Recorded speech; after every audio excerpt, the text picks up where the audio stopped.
con interpretación de pruebas diagnósticas de tiroides. El ponente es el doctor David Chicas, que es egresado de la Universidad Evangélica de El Salvador, hizo medicina interna en el Hospital Médico Quirúrgico del Seguro Social y endocrinología en el Instituto Nacional de Ciencias Médicas y Nutrición Salvador Subirán en México. Quisiéramos invitar al doctor Chicas.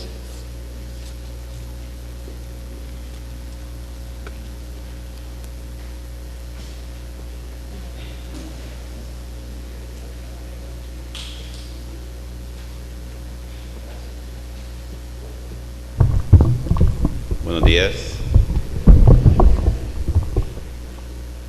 Como ya vieron la charla del doctor, la parte de tiroides, la verdad es bastante, para muchos, muy compleja. De hecho, nosotros tenemos la oportunidad de ver muchos pacientes que han evaluado antes muchos colegas y tienen mucha dificultad para interpretar esto de la tiroides. Es bien obvio que cuando un paciente llega cansado, hablando lento, ha aumentado de peso, se le cae el cabello, uno piensa en hipotiroidismo. Y viceversa, ¿verdad? Aquel que viene con los ojos saltados, tembloroso, taquicárdico, uno piensa en hipertiroidismo. Pero hay muchos casos que el paciente tiene las características, pero las pruebas no están así. ¿Y qué pasa? Que muchas veces hemos visto de que les han iniciado tratamiento, por ejemplo, para hipertiroidismo, por tener una TSH alta, porque interpretan que la TSH alta implica hipertiroidismo. Entonces, una de las partes más importantes es precisamente la interpretación de las pruebas tiroideas. Si ustedes comprenden cómo se interpretan las pruebas, de ahí en adelante es muchísimo más fácil correlacionarlo con la clínica. La parte fisiológica, como ya se las dijo el doctor, pues sí es bastante compleja y pues no necesitan saber exactamente qué hace cada uno, sino que lo que necesitan saber a la larga es cómo interpretar las pruebas, cómo evaluar al paciente, en qué le pueden ayudar y en qué no le pueden ayudar, ¿verdad? Al mismo tiempo, hay muchos cambios que se dan en los pacientes por tener otras enfermedades, el famoso síndrome del eutiroideo enfermo. Cuando el paciente está ingresado por sepsis, por infarto, está ventilado, este paciente tiene alteraciones en las pruebas y eso no quiere decir que el paciente padezca de hipotiroidismo ni de hipertiroidismo.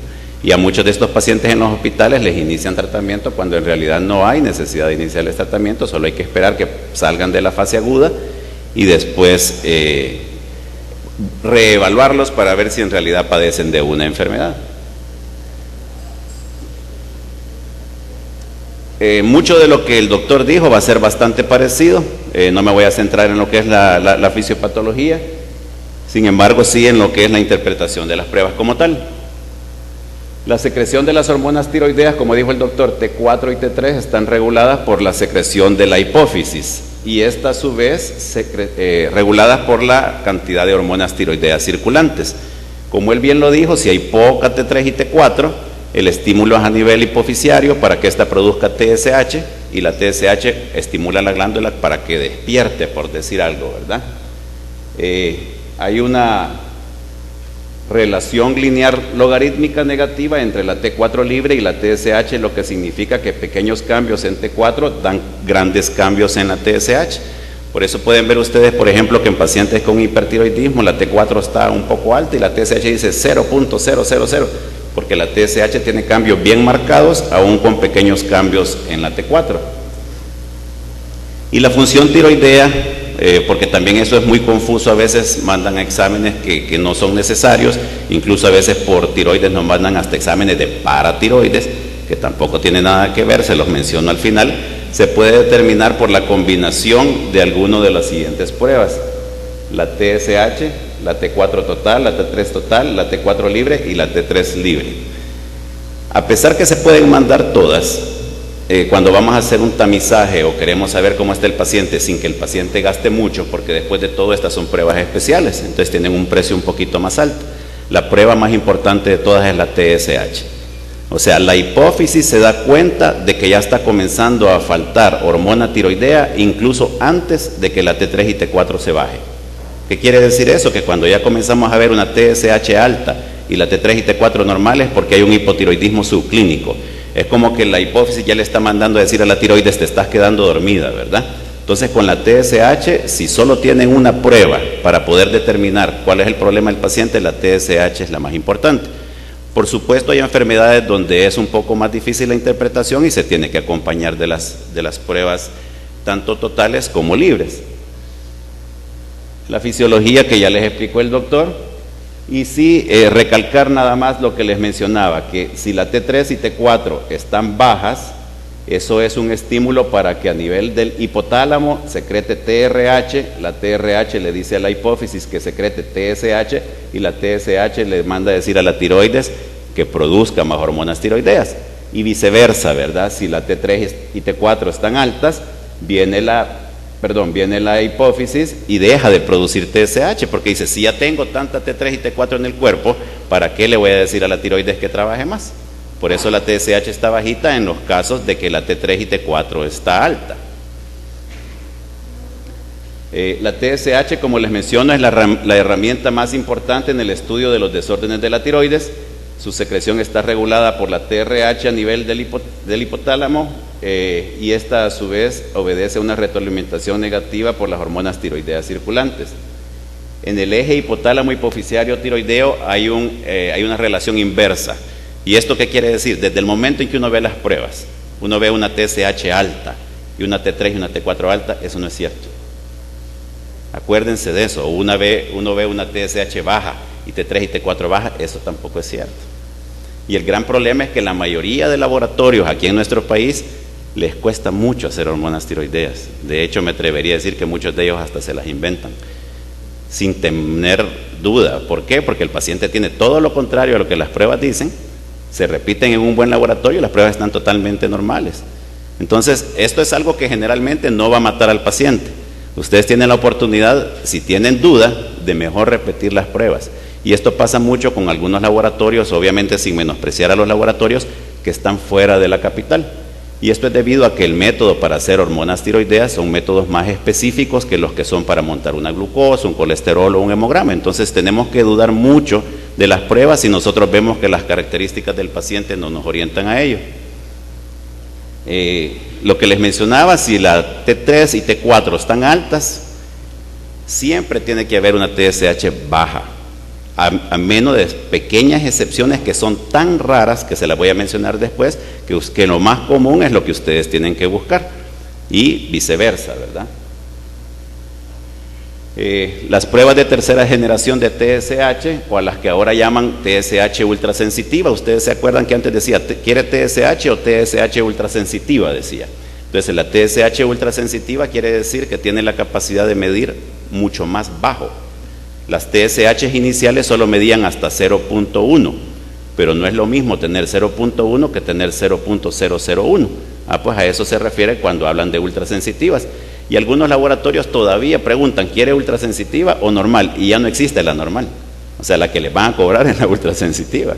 Entonces, en realidad, todas las TSH actualmente se consideran ultrasensitivas.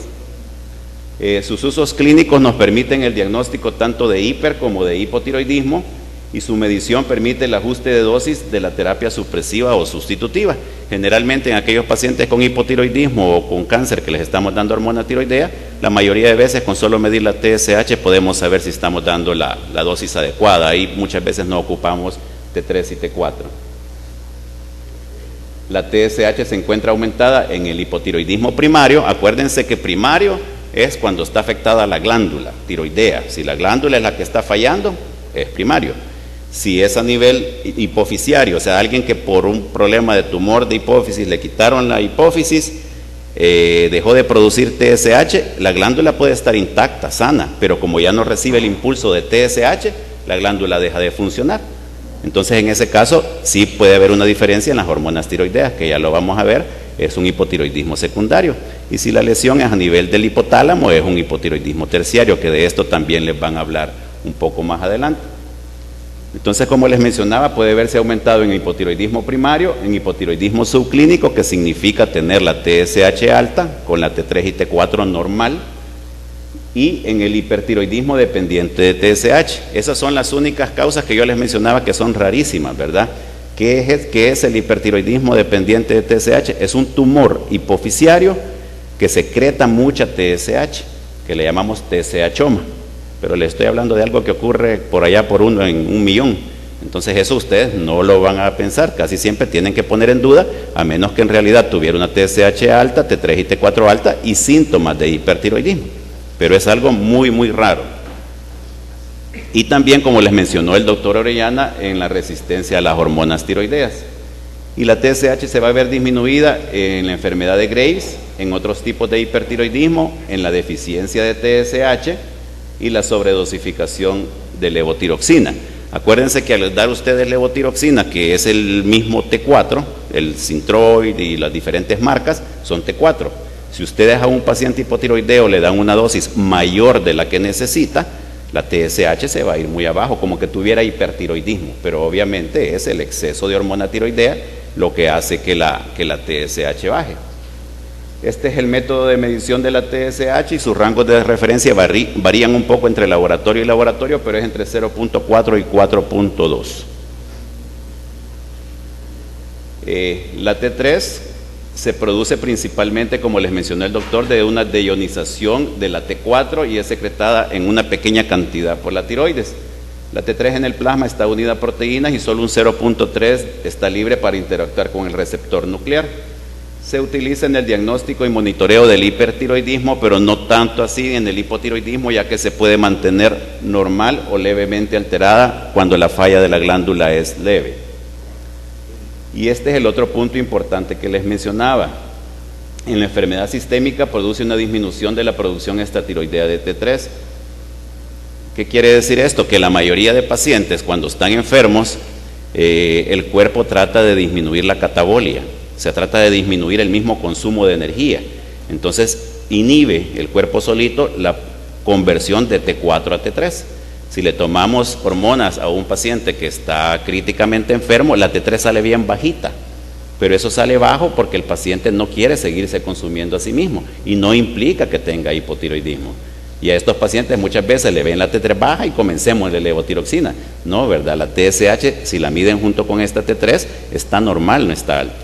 Entonces no hay hipotiroidismo, lo que hay es una disminución en la catabolia del cuerpo, por lo tanto una disminución en la conversión de T4 a T3. Su concentración se ve alterada por las concentraciones, como mencionaba el doctor.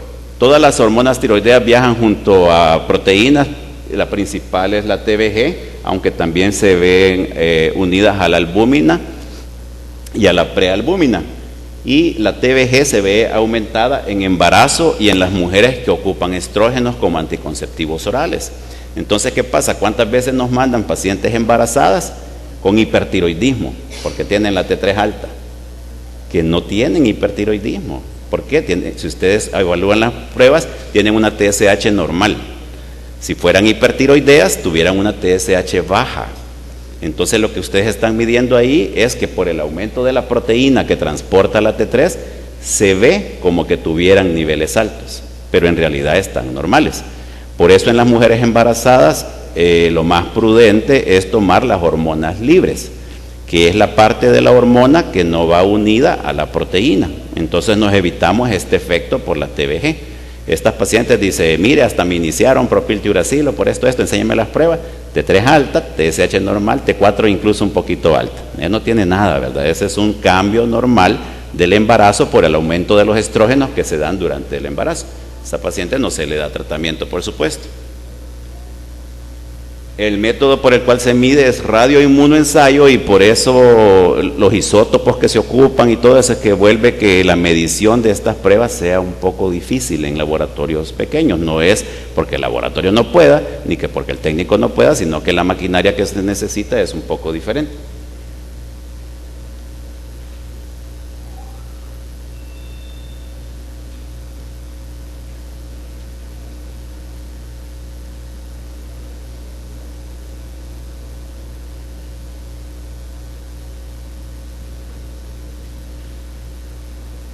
La T3 está aumentada igual en enfermedad de Graves, en hipertiroidismo, en el aumento de la TBG y disminuida en la enfermedad no tiroidea que les mencioné como eutiroideo enfermo, el síndrome que es el equivalente al síndrome de T3 baja, o a un estado adaptativo, ¿verdad? En el hipotiroidismo y en los casos que hay TBG disminuida. Estos son los rangos promedios de referencia, los cuales también varían durante el embarazo. La T3 libre, como les mencionaba, cuando se sospecha una elevación o disminución en los valores de T3 debido a cambios en la TBG, es mejor mandar las hormonas libres. De hecho, en el hospital donde yo trabajo, que es el Hospital General del Seguro Social, antes por costo solo teníamos T3 y T4 totales. Pero en realidad ahorita la T3 y T4 libre vale lo mismo que la T3 y T4 total, con lo que ha avanzado en el tiempo. Entonces, en cualquier paciente, si en su laboratorio de referencia vale lo mismo, mándele solo hormonas libres, porque no van a tener alteración de las proteínas. O sea, es lo mejor mandar hormonas libres, a menos que el laboratorio tenga un precio muy diferenciado entre lo que serían las hormonas totales y las hormonas libres. Pero en el caso de nosotros vale lo mismo prácticamente medir una que otra, por lo cual solo hay que medir hormonas libres. La T4 o tetraiodotironina es el producto mayor de la secreción de la glándula, igual que la T3, en su mayoría está unida a las proteínas y se encuentra aumentada en hipertiroidismo, en el aumento de TBG, igual con el embarazo y los estrógenos, y disminuida en hipotiroidismo, deficiencia de TSH o TRH, la enfermedad no tiroidea y la disminución de la TBG. También se mide por RIA y estos son los valores de referencia. Al igual que en la T3, lo que hay que tomar es mejor hormonas libres. Algunos medicamentos también interfieren, como les mencionaba, en la presencia de las proteínas transportadoras, por lo cual es especialmente en pacientes con enfermedades concomitantes, como son casi todos los ingresados y las mujeres embarazadas, las hormonas libres son las ideales. Entonces aquí, a pesar que va a haber una charla sobre cada uno de los temas, solo quiero mencionarles cómo se interpretan a grosso modo las diferentes variantes que nos pueden dar en un laboratorio. En el hipotiroidismo primario, que es cuando falla la glándula, vamos a tener T3 y T4 bajas con una TSH alta más síntomas de hipotiroidismo, ¿verdad? Aquí es bien obvio, el paciente puede llegar hasta con TSH de 100, casi que no puede hablar, casi que va como arrastrando los pies, decimos, y tiene toda la gama de la enfermedad. Entonces en este caso obviamente sí hay que sustituirlo con hormonas tiroideas. En el hipotiroidismo secundario, que se refiere a la falla de la hipófisis, tenemos una T3 y T4 baja también, porque la glándula no está produciendo hormonas. Sin embargo, la TSH está normal, porque en la hipófisis no tiene la capacidad de elevar TSH, o sea, las células hipofisiarias han perdido esa capacidad y se encuentra normal. Sin embargo, también tiene síntomas de hipotiroidismo. En el hipertiroidismo primario, la T3 y T4 están altas y la TSH está baja. Aquí baja no solamente es en los niveles normales, sino que generalmente le encontramos, como les menciono, 0.01, 0.005. Y por supuesto, signos de hipertiroidismo. En el hipertiroidismo secundario, que es muy raro, pero como les mencionaba, tenemos T3 y T4 altas con una TSH normal o alta con síntomas de hipertiroidismo, ¿verdad? En el aumento de la TBG tenemos una T3 y T4 altas con TSH normal sin síntomas de hipertiroidismo, que es lo que le mencionaba de las mujeres embarazadas. Llegan con T3 y T4 altas, TSH normal. Y hay que tener cuidado porque obviamente la mujer tiene un poquito de taquicardia, se cansa, pero está embarazada, ¿verdad? Entonces son síntomas de embarazo, no son síntomas de hipertiroidismo. En el eutiroideo enfermo tenemos una T3 baja y una T4 en el límite inferior y a veces un poquito baja con una TSH normal. Y aquí también es difícil interpretar los síntomas porque son pacientes que están enfermos de otra cosa. Por ejemplo, esto se ve muy frecuente en los pacientes con insuficiencia renal. Entonces el paciente está con facies abotagadas, pálido, tiene anemia, tiene esto, pero no es que esté hipotiroideo. Si estuviera hipotiroideo tendría que tener una TSH elevada, aunque tuviera una T3 y T4 baja. Les insisto en eso porque es bien importante, porque a la mayoría vienen y ustedes les dan hormona tiroidea y no tienen hipotiroidismo. Lo que va a aumentar es la catabolia de este paciente, van a aumentar gasto cardíaco, lo van a meter en arritmia, en insuficiencia cardíaca y hay que tener mucho cuidado.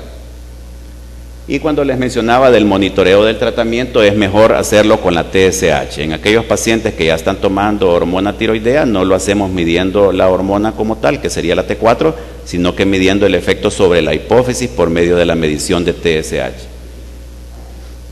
Hay otros exámenes que les voy a mencionar brevemente, que también tienen que ver con la tiroides, pero no son la T3, T4 y TSH. Uno de ellas es la tiroglobulina, que es una proteína sintetizada en la glándula tiroidea. Solo se produce en la glándula tiroides, en ningún otro lado, y por eso es muy importante, porque nos sirve principalmente en aquellos pacientes con cáncer de tiroides, para que después de que les han operado y les han dado yodo, tendríamos que tener una tiroglobulina indetectable, porque no hay células tiroideas. Si tenemos una tiroglobulina alta, hace pensar que todavía hay células tiroideas. Entonces esto nos sirve más como un marcador tumoral que en sí para interpretar enfermedades tiroideas. En el hipertiroidismo exógeno también, cuando el paciente está tomando hormonas tiroideas sin indicación, también se puede dar que se suprime la producción de tiroglobulina y esta está un poco baja.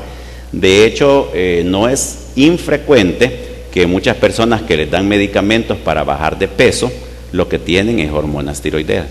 Lo que pasa es que no les dicen. Muchos son medicamentos naturales, muchos son té, muchos son cosas, y les ponen hormona tiroidea y el paciente en efecto comienza a bajar de peso, pero causándose un hipertiroidismo, que es lo que no sabe, ¿verdad? Predisponiéndose a osteoporosis, a arritmias y a muchos problemas más.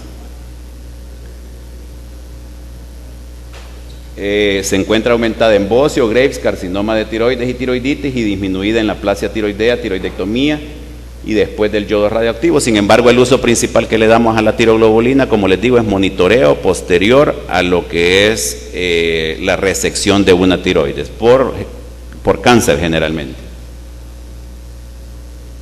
Los anticuerpos antitiroideos también son parte de los exámenes que se mandan cuando se quiere evaluar la tiroides. Se dividen en antitiroglobulina y antiperoxidasa tiroidea. Los antitiroglobulinas son contra la tiroglobulina, la proteína que hablábamos previamente, y están presentes en las enfermedades tiroideas autoinmunes. Esto es bien importante, no definen el estado funcional de la glándula y su presencia solo habla de autoinmunidad. ¿Qué quiere decir esto? Que a nosotros nos mandan muchos pacientes porque tiene anticuerpos positivos, pero las hormonas están normales. ¿Qué quiere decir eso? Que ese paciente tiene, como van a ver más adelante, las causas principales de las enfermedades tiroideas son autoinmunes. Tanto el hiper como el hipotiroidismo son autoinmunes. O sea, ¿qué quiere decir? Que nosotros tenemos anticuerpos contra nuestra propia tiroides, pero la enfermedad todavía no ha comenzado. Sí nos sirve para saber que estos pacientes probablemente van a desarrollar una enfermedad tiroidea, pero no tratamos un paciente con anticuerpos positivos. No es como otras enfermedades autoinmunes, como la lupus, como la artritis, donde le dan esteroides para que la enfermedad no avance. Aquí no. Solo nos sirven cuando ya sabemos que el paciente tiene, por ejemplo, hipotiroidismo y queremos saber cuál es la causa. La causa más frecuente es la tiroiditis de Hashimoto, en los cuales los anticuerpos están positivos. Pero no nos sirven para decir que la glándula esté bien o mal. O sea, unos anticuerpos positivos solo nos hablan de la causa y no de la función de la glándula.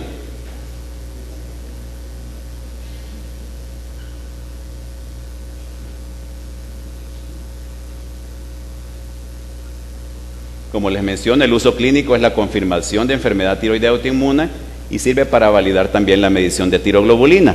Cuando le mandamos tiroglobulina a un paciente para ver si está curado del cáncer de tiroides, pero este paciente tiene los anticuerpos contra la tiroglobulina positiva, la tiroglobulina ya no se puede ocupar como un marcador tumoral.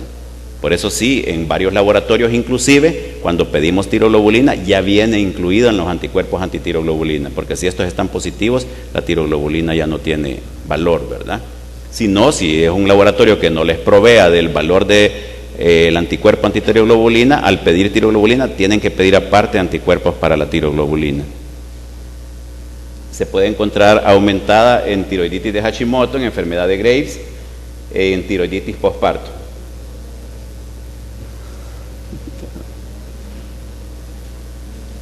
Este es el método de medición y estos son los rangos de referencia. Y la otra gran anticuerpo, el grupo grande, es los anticuerpos contra la peroxidasa tiroidea, que es una enzima que participa en la ionización de las hormonas y en la síntesis de la misma. es el principal antígeno microsomal contra los que se forman los anticuerpos en la enfermedad tiroidea autoinmune. Antes se llamaban por eso anticuerpos antimicrosomales, ahora son los anticuerpos antiperoxidasa y antitiroglobulina. Pueden detectarse igual en personas sin falla tiroidea y su estado solo reflejan autoinmunidad, no reflejan enfermedad. El uso es parecido para confirmación de enfermedad autoinmune. Se encuentran aumentados en enfermedad de Graves, tiroiditis de Hashimoto y tiroiditis posparto, y estos son los rangos de medición.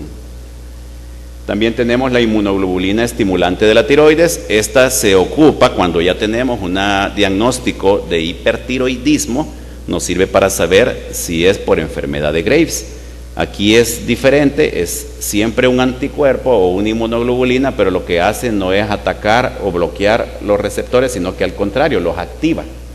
Entonces, cuando tenemos TSI positivos, sabemos que nos estamos enfrentando a una enfermedad de Graves, y esto muchas veces es importante porque sabemos que en la enfermedad de Graves se da el famoso exoftalmos, ¿verdad? Lo saltado de los ojos, y muchos pacientes incluso llega solo con los ojitos saltados y todavía sin alteración en las pruebas tiroideas. Entonces aquí podemos medir una TSI, y si está positiva es una oftalmopatía de Graves, aún sin tener todavía la alteración de las pruebas. La calcitonina, que es otro producto que se produce pues en la tiroides, se produce en las células C de la tiroides. No se conoce exactamente, aunque se cree que participan un poquito en la regulación del calcio, no se conoce un rol fisiológico. Y la única indicación que tenemos es que hay un tipo de cáncer en la tiroides que se llama cáncer medular, que produce mucha calcitonina. En ese sentido, a los pacientes que han operado de cáncer medular de tiroides, parecidos a los que han operado de cáncer papilar, que no deben de tener tiroglobulina, a los que tenían cáncer medular, no tienen que tener calcitonina. Si tienen calcitonina alta después de la operación, quiere decir que todavía hay remanentes o ganglios, que es lo que es más frecuente en este tipo de cáncer de tiroides.